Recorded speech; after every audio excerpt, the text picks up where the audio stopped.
गिबियावनो आंनि गोसो गोरबोनिफ्राय आंनि YouTube नायगिरि लोगोसे आंनि साबस्क्राइबारफोरखौहाय खुलुमनायखौ जासिहरबाय।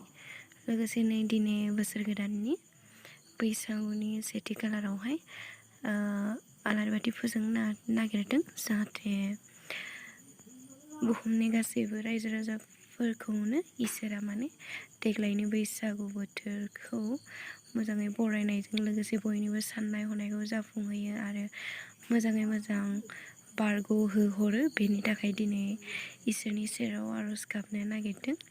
लोगोसे नोंथांमोना नायलांबाय थाबानो जाबाय। बिदिब्ला लोगोफोर नायलांबाय थादो। भिडिअ लाग्राबो गैया लोगोफोर, बेसेबा खस्थ'। हारसिंनो माने खालामनांगौ आरोना, रावबो लोगोफोर गैया, ओंखायनो भिडिअखौ मोजां होनो हायासै। नाजालांबाय थागोन बिदिनो भिडिअखौ मोजां होनो। जाहानि आइ बिखुनजो बेयो लोगोफोर। भिडिअखौ मोजां मोनदोंब्ला प्लिज लाइक एन्ड साबस्क्राइब लोगोफोर।